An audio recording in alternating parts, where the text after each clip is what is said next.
E o Boca no Trombone está aqui, no escritório da Liberta Investimentos, para trazer o que de mais importante aconteceu no Conexões Jurídicas, terceira edição. Sim, nessa oportunidade, a área do direito tributário está se conectando com várias outras áreas jurídicas e também da nossa economia.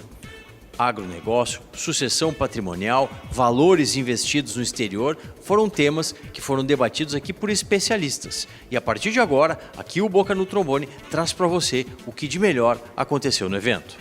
E aqui estamos sendo recebidos por ela, a grande anfitriã da terceira edição do Conexões Jurídicas. Evento jurídico que veio para ficar, né? Justamente com essa intenção, né? A conexão do direito tributário com várias áreas do direito. A doutora Luciana Pereira da Costa, desde a primeira edição, traz vários especialistas e aí interage em muitas áreas do direito.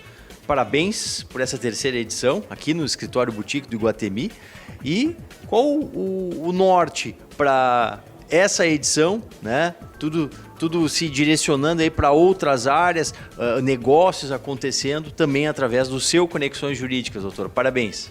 Obrigada, parabéns também a todo mundo, porque é uma equipe aí que organiza, é um time, né? E foi solicitado, vamos dizer assim, por muitas pessoas que a gente fizesse o evento novamente. Então, isso é muito gratificante. A gente vê que as pessoas gostaram, pessoas de áreas diferentes conversando e entendendo situações que podem se conectar, e aí as conexões jurídicas, né, na terceira edição. Nessa edição, a gente está trazendo a questão do planejamento sucessório, tem muita mudança vindo por aí. A gente ouve muita gente indicando que tem que proteger patrimônio, como é que faz, investimentos diferentes e como é que isso se conecta. A parte do agronegócio e recuperação judicial, a gente sabe que passou o nosso estado por um momento aí de calamidade. Muita gente está pensando em recuperação judicial, talvez se é uma saída ou não, vamos tratar disso. E vamos tratar também da questão dos investimentos fora do país, da pessoa física, das empresas constituídas fora do país. Tem uma lei nova aí, mas a gente vai sentir os efeitos dela no ano que vem e eu vou falar um pouquinho sobre isso no evento de hoje. Espero que quem não está aqui hoje acompanhe, né? E no ano que vem esteja, por favor, conosco. Vocês vão gostar com certeza do evento. Aproveitando, né, o seu tema é bem interessante. A senhora disse, olha, o reflexo a gente vai ver só no próximo ano. Como que está essa questão de quem investe, doutora Luciana, fora do Brasil, né? Hoje já virou um hábito bem corriqueiro, do dia a dia. Tem muitas pessoas colocando os seus investimentos fora, em outros países. Assim, rapidamente, Solano, só para dar uma pílula, vamos dizer assim, né, de um assunto desses, variação cambial começa a ser tributada. Então, ainda que tu tenha tido prejuízo no investimento, pela variação cambial, quando converteu para real, se teve ganho, tem 15% aí que vai ficar com o governo. E também a próxima declaração do IR, que vai vir relativa ao ano de 24, essa tem que ter esse cuidado de fazer a declaração de investimentos que tu tenha fora, saber diferenciar a aplicação financeira de outras coisas. Por exemplo, aluguel não é aplicação financeira, né, e continua sendo carnê-leão. Então, alguns detalhes aí que a gente vai abordar como esse e outros muitos, que é bem complexo o assunto. Terceira edição, como eu disse no início aqui, já está virando um evento tradicional. Já vamos planejar o 2025. Vai vir o Conexões Jurídicas na sua quarta edição?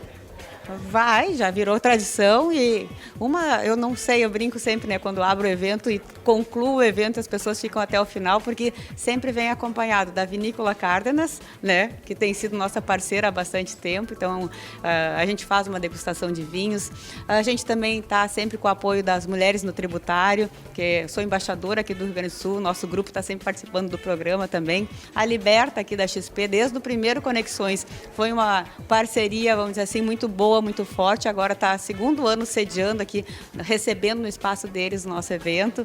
Então, com certeza, ano que vem vai ter mais novidades, a gente vai trazer outros assuntos também, conforme as demandas aí que a gente vê da vida das pessoas, da sociedade. Doutora Luciana, novamente parabéns pelo evento e muita sorte aí para que tenhamos várias conexões jurídicas. Sim, para todos nós. E que essas conexões tragam insights bons, informações importantes, que as pessoas possam se planejar melhor para o futuro. E agora aqui, com mais um dos sócios proprietários aqui da Liberta, o Fernando Urrich. E ele vai estar falando no seu painel, aqui no Conexões Jurídicas, na sua terceira edição, sobre a importância dos investimentos feitos no exterior. Cada dia tem novos países que os brasileiros têm investido seus valores, não tem tido muitas fronteiras, né, Fernando? Como que a gente pode ver esse cenário? E além disso, para 2025 se espera um aumento desse tipo de investimento no capital fora do país? Obrigado por nos acolher aqui na sua casa. É um prazer receber vocês. E a tendência de investimentos no exterior, ela já é uma realidade e tende a crescer nos próximos anos. É tanto uma forma de fugir ou escapar do risco Brasil. Nós conhecemos nossa economia, um país emergente com a sua instabilidade política, e é uma forma também de diversificar os investimentos, colocando o capital não apenas nos Estados Unidos, mas em outros países também, mas sobretudo nos Estados Unidos, porque é o maior mercado financeiro do planeta.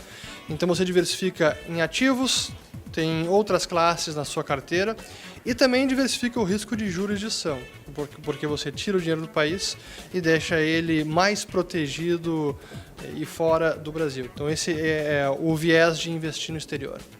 Temos uma nova legislação, uma legislação bem recente, né? Os contribuintes vão começar a sentir o reflexo dela a partir do próximo ano. Na sua visão, foi uma boa mudança? Essa legislação opera no sentido de auxiliar os contribuintes ou não? Ela opera no sentido de trazer mais imposto para o governo. Então, é mais uma medida, eu diria, arrecadatória. Tem algumas mudanças que são até melhorias, mas um dos grandes benefícios de ter investimentos no exterior é justamente essa proteção patrimonial. O que havia antes era o diferimento do imposto, com a lei anterior, e com a nova, esse imposto agora tem que ser recolhido todo ano. Quem tiver investimento numa estrutura chamada de offshore, que é uma empresa no exterior, precisa fazer a apuração de resultado e recolher imposto anualmente. Então, o benefício do diferimento tributário, esse acabou, mas a proteção patrimonial noutra jurisdição, esse permanece. A Liberta, obviamente, dentro da sua carteira de produtos e serviços, oferece, né, esse tipo de investimento para fora do país. Na sua avaliação, o 2025 também é algo para que tenhamos um aumento desse tipo de cliente procurando a empresa? Entendemos que sim, e a gente foca bastante nessa modalidade, porque na nossa visão não é algo de momento. Ano que vem a gente dolariza, internacionaliza os investimentos e 2026 não precisa. É uma estratégia de investimentos permanente.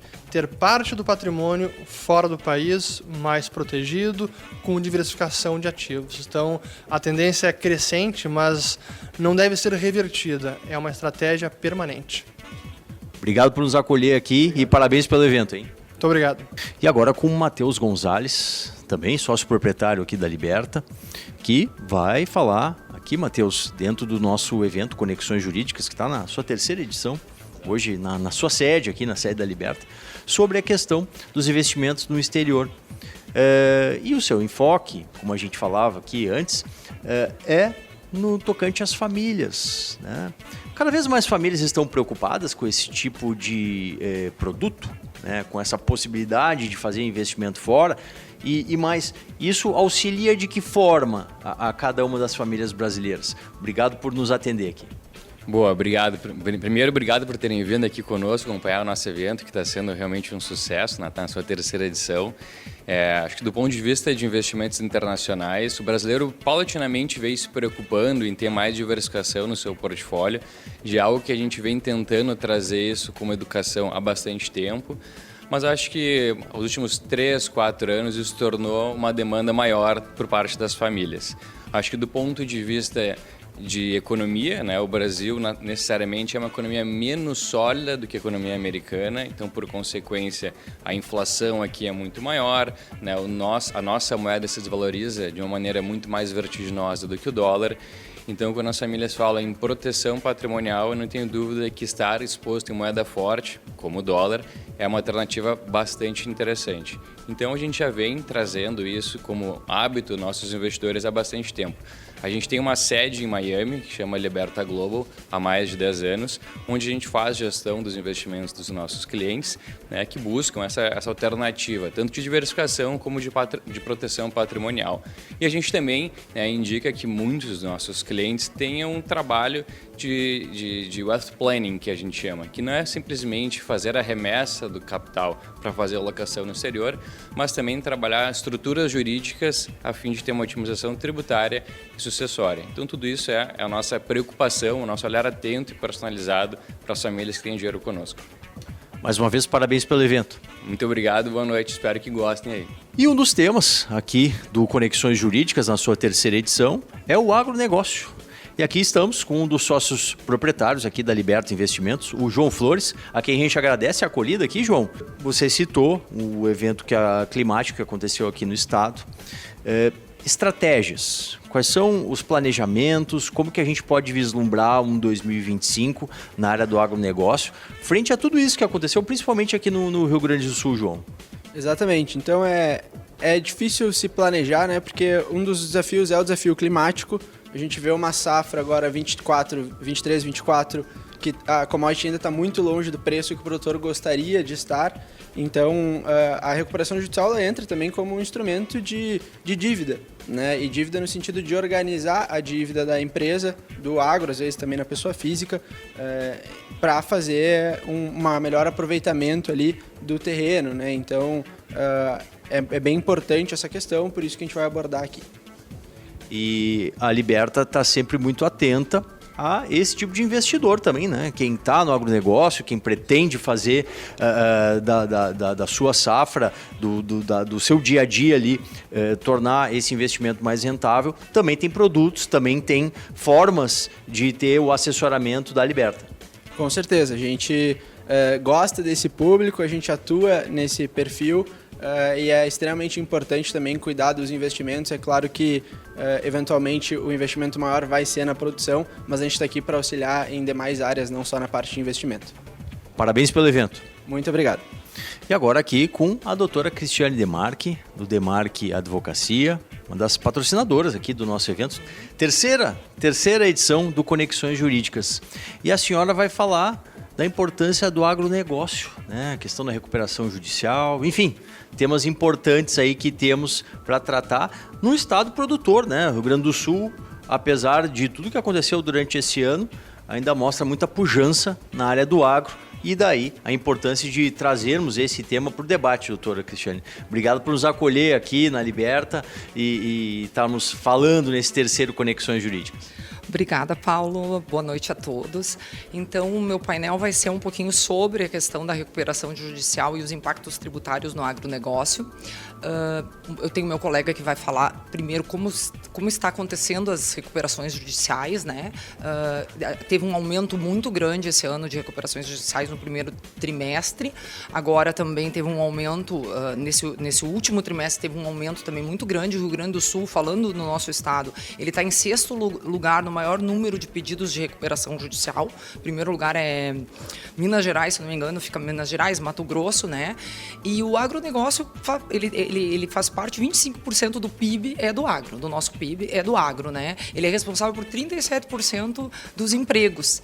E o faturamento anual, ele movimenta mais de 100 bilhões. Então, assim, é muito importante essa questão do agro, né? As empresas que entram em recuperação judicial, principalmente as mais importantes, a gente está falando de dívidas milionárias, né? E como funciona no aspecto tributário para as empresas que entram na recuperação, né? Então, no painel eu vou falar um pouquinho quais são os impactos numa empresa que está em recuperação, que impactos que tem pro crédito tributário, né? Porque, já até adiantando, o crédito tributário ele não entra na recuperação, no plano de recuperação judicial, mas ele tem efeitos, as execuções têm efeitos para uma empresa que está em recuperação, né? Como é que funciona a tributação, hoje em dia, do agronegócio, né? Os principais tributos que incide e o que será da reforma tributária, o que a reforma tributária vai impactar, né, no agronegócio, quais são as mudanças, o que está sendo de brigas, um pouquinho vai ser tratado sobre isso. Aproveitando esse gancho, então, da reforma tributária que a senhora nos traz, olhando do agro para a reforma, tivemos avanços, a reforma foi benéfica ou nem tanto para esse tema que, como a senhora disse, né, tão importante para a economia, afinal de contas, quase metade da nossa economia é movimentada pelo agronegócio. Sim, ótima pergunta, Paulo. E aí tivemos avanços assim. O que aconteceu? Teve muita discussão, porque o setor de agronegócios, hoje em dia, a tributação do agro, ela é uma tributação favorecida, porque a gente está falando principalmente de questões essenciais, alimentos, né? Principalmente questão produtiva, alimentos. Então, o agro ele já possui, na parte tributária, muitos benefícios fiscais, regimes diferenciados. Então, assim, redução de base de cálculo, redução da alíquota zero, por exemplo, de PIS e COFINS, para diversos produtos como carnes, peixes, farinha, tá? Nós temos muitos benefícios. Por quê? Porque quer favorecer o agro? Não, pela importância que o agro tem e porque a gente está tratando de itens essenciais. Então, a briga, quando se começou a reforma, é para que esses benefícios pudessem ser mantidos para o setor do agro, né? E o que tem hoje no PLP 68, que está no Senado agora, né? Foram mantidas reduções de base de cálculo em alimentos essenciais, por exemplo, 60% da base de cálculo foi mantida, né? Existe uma questão assim que no PL os insumos, por exemplo, agrícolas, muitos ambientalistas estão questionando essa questão dos insumos, querendo que eles sejam tributados porque são agrotóxicos, não sei, só que na verdade eles estão tidos pelo próprio PL como insumo agrícola, então eles entram na redução de 60%. E existe uma pressão para sair. Se isso acontecer, de eles serem tributados pelo imposto seletivo, seria o caso, né? Que esse seria, na reforma tributária, o imposto que vai tributar itens prejudiciais à saúde e ao meio ambiente, isso vai acabar encarecendo demais, entendeu? Porque, assim, todos os alimentos são usados agrotóxicos. Se tu não entender isso como um insumo, tu quiser tributar, só vai tornar a comida mais cara ainda. Então, assim, existe uma pressão para isso, mas no momento está mantidas essas reduções, né? O que mais a gente tem? Existe uma questão dos produtores, né? Que muitos produtores agora, até 360, 3 milhões e 600 por ano, eles ficam ainda como produtores sem terem que entrar no novo regime, né? Eles podem optar pelo novo regime ou não. E muitos benefícios continuam, né? Mas, assim, seria mais essa, assim, tu não vê ainda... A gente não vê ainda uma coisa, assim... Vamos dizer, gritante de tipo, e agora? O que vai acontecer? Teve muita pressão do agro, né? Então, é um setor que pressionou muito para que os benefícios fossem mantidos. Porque, no fim das contas, se não forem, quem vai acabar sofrendo vai ser nós, consumidor final. Vai ser o consumidor final, não adianta, né? Existe uma questão até que eu falei no programa, lembra? Da questão agora de que o destinatário, né? Hoje em dia o sujeito ativo do crédito está em quem produz, está no estado produtor. Agora vai ser no estado do consumidor final. Isso pode impactar, porque assim, quando a gente fala de agro, a gente fala de produtores que estão num terreno, eles estão adstritos àquele local, eles não quando tu encerra benefícios, tu não tem mais como uma empresa não vai mais se estruturar para ir para tal local por causa do benefício. Por isso que existe essa questão de extinção dos benefícios fiscais, por causa da guerra fiscal. Mas muitos foram para vários locais porque tinham benefício. Então esse também está sendo uma questão chorosa no agro, porque esses benefícios vão acabar com a reforma, né? Existe um período de transição, enfim, mas vai acabar. Então, assim, é o que a gente vê no cenário agora. Da questão dos dos pesticidas, né, desses agrotóxicos, sim. Isso é uma pauta, assim, que estão pressionando para sair da isenção e eu acho que não é uma boa ideia, ao meu ver. Só vai encarecer para nós. Sem dúvida. A senhora falava no início, né, do aumento, né, bem exponencial aí, do número de empresas do agro em recuperação judicial.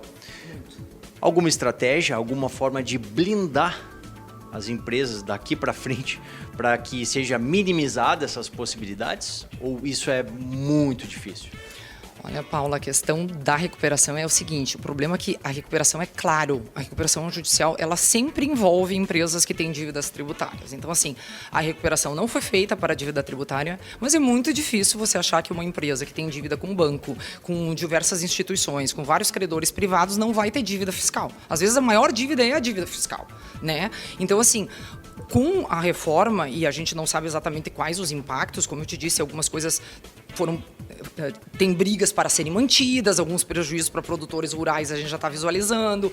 A questão é assim, vai ter um período de transição. Então, o que eu acho que é super importante é que as empresas, num geral, não só do agro, né, elas têm que cuidar muito da questão fiscal, assim, de ter um apoio muito importante de empresas especializadas, software especializado, ter uma gestão, um olhar assim contábil muito forte, um olhar fiscal muito forte, ser muito bem assessorado por advogado tributarista, pelos contadores que estudam bem essa parte de um planejamento. Então, assim, a gente vai ficar muito tempo, nós vamos ficar num período de 5 anos com 2 regimes. Então, já temos um regime complexo hoje. Né? O regime de hoje ele extingue mesmo só em 2032. Então, a partir de 2033, a gente vai ter um novo regime, mas a gente vai ficar anos com 2 regimes. Então, assim, vai ficar mais complexo do que já é. Então, vai ser um desafio ainda maior para as empresas, ainda maior do que já é hoje. Então, esses cuidados de ter especialistas, analisando o caso concreto, olhando bem para a questão tributária, vendo o que é melhor fazer ou não para cada caso, eu acho que esse é o essencial. Parabéns pelo evento. Os temas realmente são palpitantes. E vamos estar atentos aqui ao Conexões Jurídicas. Muito obrigada, Paulo. Sendo recebidos aqui por mais um dos sócios proprietários da Liberta, Pedro Velasco. A gente agradece a acolhida aqui. Pedro, você no seu painel abordou um tema importante, né, que é a questão da sucessão patrimonial. Tema que está muito em voga e tem sido uma das preocupações das famílias brasileiras. Nesse momento que estamos... como que tem sido essa abordagem? O que prepondera quando a gente vai falar de sucessão patrimonial? Obrigado por nos acolher aqui. Imagina, prazer em recebê-los. A Casa da Liberta está sempre aberta. Eu acho que a gente sempre se preocupa em 3 grandes pilares nos nossos clientes. Eu acho que todo brasileiro deveria se preocupar, né? Que é transmitir o maior patrimônio possível, com o menor custo possível e de acordo com a vontade e necessidade de cada um. Porque eu acho que isso também é bastante particular, né? Cada família tem um interesse, cada investidor, cada cliente tem uma necessidade diferente. E eu acho que esse tema tem que ser bastante personalizado. A gente tenta sempre buscar levar muita informação e conhecimento para essas tomadas de decisões, afinal não é um assunto fácil, mas ele é um assunto verdadeiro e real. Então eu costumo brincar com os nossos clientes que o melhor tempo para a gente falar disso foi há 5, 10 anos atrás e o segundo melhor tempo é hoje. Então é um assunto que está super em alta com as diversas reformas que estão acontecendo e a gente precisa sim se preparar para esse momento que infelizmente é inevitável.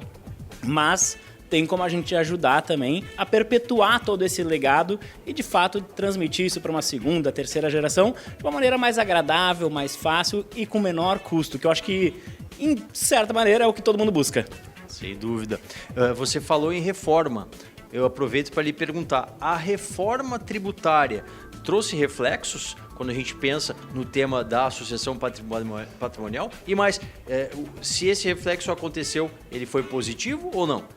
Eu acho que ele é um reflexo inevitável, né? A gente, quando discute algum tema, a gente inevitavelmente começa a ver mais notícias sobre isso e começa a se alertar sobre isso. Então, tem um ponto positivo sobre essa discussão. Quando ela é um tema que está em alta e a gente discute sobre, a gente toma melhores decisões do que o deixar acontecer como normalmente era, né?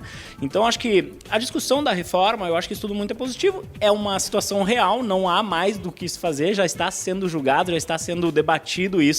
Então a gente precisa agora se adaptar. É o que sobra para o povo brasileiro, né? E a gente acaba transmitindo tudo isso em formas de informações e conhecimento, porque o nosso patrimônio está aqui. A gente acabou construindo e fazendo, né, a educação dos nossos filhos, as nossas empresas, é o nosso país e a gente precisa só se preparar e se adequar para isso, olhando o pote meio cheio, não meio vazio. Se é uma situação real, eu só vou me adequar a ela. Assim como eu brinco que a gente já está acostumado a pagar impostos ao longo da vida. Tu não compra um carro sem pagar um IPVA, tu não compra um apartamento sem pagar um IPTU. E, infelizmente, para transmitir o que a gente construiu, também tem o ITCMD, né? Que é a famosa discussão aí na reforma tributária. Eu acho que a gente está planejado e pronto para isso. É sempre a melhor solução e é isso que a gente busca aqui na Liberta. Sem dúvida. Planejamento tributário, né? Exato. Fundamental. A questão da sucessão patrimonial no Brasil ainda um tema que é imberbe, né? Você falou, olha, devíamos estar falando disso há 10 anos atrás, estamos falando agora, mas enfim, estamos falando. Mas lhe pergunto, de outros países, há bons exemplos? Há boas regras que estão postas lá nesses outros países que podem ser utilizadas aqui no Brasil? A situação dos outros países ela ainda é mais nítida, né? Há mais tempo. Então, os impostos nesse tema eles são até maiores, muitas vezes, chegando a 30%, 40% em alguns países diferentes, Ásia, Europa, até Estados Unidos, né? Mas eu acho que isso força a população a se preparar. Eu já tenho essa realidade lá. No Brasil, o imposto de transmissão ele ainda é um imposto que está engatinhando. Então, a gente tem alíquotas progressivas de até 8% hoje. Mas hoje, situações como o Rio Grande do Sul, que aqui estamos, né? Nós temos aí o imposto de até 6%. Essa é a nossa situação real. Ainda ele é um imposto, olhando para o cenário global, relativamente pequeno.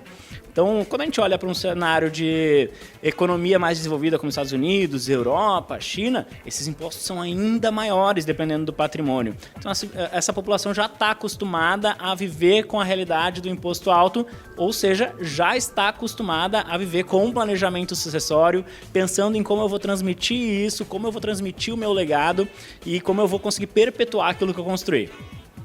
Muito obrigado e, mais uma vez, parabéns pelo evento. Obrigado vocês, é sempre um prazer recebê-los na Liberta. Acho que o que rege o investidor brasileiro é justamente a gente se preparar e tomar sempre as melhores decisões com conhecimento, informação, e a gente está aqui para isso, para ajudar os nossos investidores nesse caminho. E estamos aqui com a doutora Taila Telekin, né, que é especialista no direito tributário, e nessa terceira edição do Conexões Jurídicas trouxe um painel muito proveitoso, de muito debate, sobre a questão da sucessão patrimonial. Tema em voga, né, doutora? Tema importante que tem que ser debatido, tratado, que tem reflexo da nossa reforma tributária, né? Obrigado por nos acolher aqui nesse Conexões Jurídicas terceira edição. Obrigada, eu que agradeço o convite, agradeço aqui por estar falando e te conhecer pessoalmente, né? A gente só se conhecia antes de forma virtual.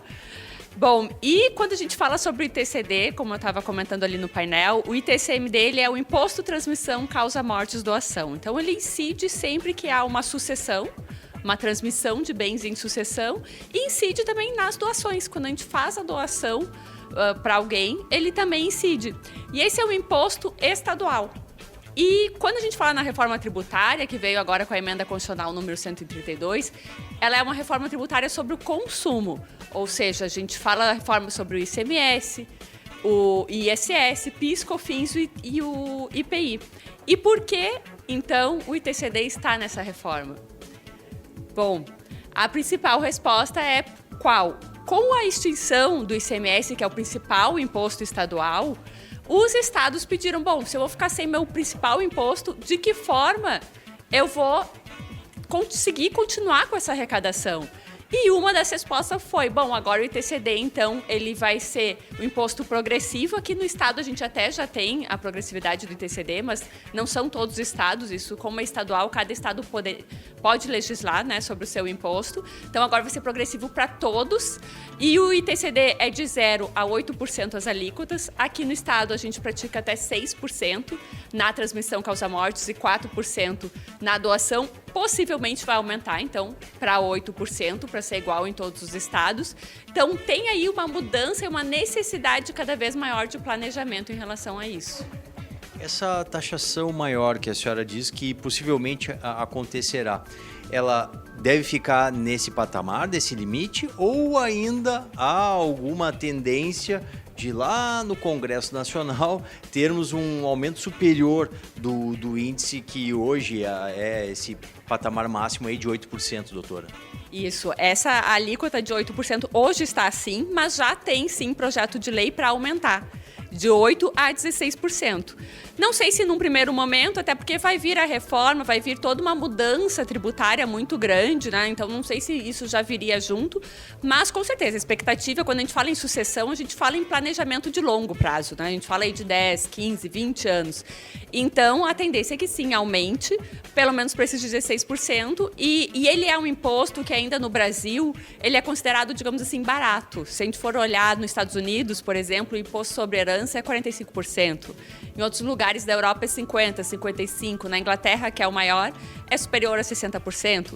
Então, ainda, digamos, tem uma margem de aumento no Brasil para esse imposto. E se a gente pensar justamente nessa questão que a gente está falando do planejamento das famílias, né, voltado aí para a questão do ITCMD, é um tema que ainda é muito novo, as famílias não estão acostumadas a tratar dessa temática e cada vez que se fala, se debate, é um estímulo a mais para estar ali no nosso almoço de domingo, a gente começar a debater essa pauta? Sem dúvida. É um tema delicado também, né? A gente acaba não falando, especialmente o brasileiro não gosta de falar, porque a gente vai falar, nossa, olha, quando você faltar, quando meu parente faltar, não estiver mais aqui conosco, como que vai acontecer a sucessão desses bens? É um tema delicado, né? Assim, a gente não pensa nisso. Mas a verdade é que existe aquela frase do Benjamin Franklin: as únicas duas coisas certas na vida é a morte e os impostos. Então, quanto antes a gente conversar, falar sobre isso, buscar alternativas, é o melhor realmente para depois lá na frente não sair mais caro e acabar reduzindo, dilapidando o patrimônio, né, de quem lutou tanto para construir em vida. Parabéns pelo evento e muito obrigado por nos acolher aqui. Obrigada, eu que agradeço mais uma vez vocês todos. E com muita alegria encontro aqui, né, o nosso parceiro de longa data, Dr. Marcelo Pereira da Costa, advogado especialista na questão do direito sucessório, né? Dr. Marcelo, na sua abordagem, o senhor explanou aqui no Conexões Jurídicas, na sua terceira edição, né, a questão das estratégias para tentar escapar do imposto do ITCMD. O que o senhor pode passar para a nossa audiência de como funciona essa operação para se conseguir, né, ter o melhor proveito, ou seja, pagar menos imposto e ter essa sucessão patrimonial para os familiares que ficam? Obrigado por nos atender aqui. Perfeito, Solano. É uma honra participar aqui contigo do teu programa. Em breve síntese, o que nós temos? Quando o patrimônio vai para inventário, os custos para a família, emocionais, custos financeiros e custos de tempo, são um exagero e corroem o patrimônio que muitas vezes foi construído durante décadas. Se perde de uma hora para outra num processo de inventário. O que a gente faz em breve síntese? A solução é a seguinte: se os bens estão em nome de uma pessoa física e essa pessoa física, todos nós somos finitos, o que acontece se eu coloco esses bens em nome de uma pessoa jurídica? Uma pessoa jurídica é uma empresa nunca morre, vai estar sempre lá, rígida, sempre funcionando. A partir deste momento, os bens que estão de propriedade daquela pessoa jurídica, jamais, doutor Solano, pessoal de casa, jamais precisarão passar por um inventário. Porque a partir daquele momento, eles pertencem à pessoa jurídica. O que vai mudando de geração em geração são os administradores dessa pessoa jurídica. As pessoas que vão usufruir desses bens. Vão comprar, vão vender, vão dar em garantia todos os direitos de propriedade, porque eles administram a empresa. E com isso a gente elimina o terror do inventário, esse malefício que corrói o patrimônio das famílias brasileiras. Quem está em casa deve estar curioso, né, perguntando: como que faz? Qual é o procedimento? Custa muito? Para fazer essa operação, eu vou ter que gastar demais? Na verdade, você economiza. Se você pegar os gastos de um inventário, que pode ir de 15% a até 40% do patrimônio, e você consegue reduzir esses gastos de 70% até 95%, a menos, então é uma economia. Por quê? Porque é um planejamento que tem que ser feito antes da necessidade. Todo planejamento tem que ser anterior. E quando você faz o planejamento antes, você consegue preparar e fazer as coisas como devem ser feitas, não é tomado de susto, aí então você consegue, claro, vai demandar um certo esforço agora, mas é um esforço que não vai envolver vender bens, vai caber no bolso da família. Em resumo, se a família tem bens e tem herdeiros, vale a pena consultar e descobrir como que o planejamento pode ser feito.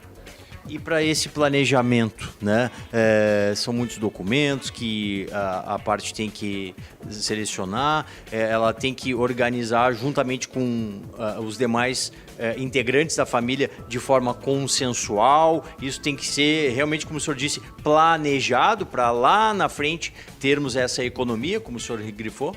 de forma consensual, envolvendo as pessoas que estão naquele núcleo familiar, sim. O primeiro documento é a declaração do imposto de renda. Doutor Solano, pessoal de casa, é tudo feito à vista da Receita Federal, da Junta Comercial, é tudo feito de maneira legal, de acordo com o que a lei permite. E serve para aqueles patrimônios que foram construídos de maneira legal também. Mas então os documentos são esses, é a declaração do imposto de renda, certidões para ver se alguma das pessoas que vai participar desse sistema tem alguma dívida, algo a ser trabalhado antes de iniciarmos a Constituição, mas no mais são documentos de praxe que se consegue hoje em dia pela internet com uma grande facilidade e muito rapidamente também. Parabéns pelo trabalho e parabéns pelo evento aqui. Muito obrigado, doutor Solano. Sempre uma alegria conversar com um amigo. Estou sempre à sua disposição.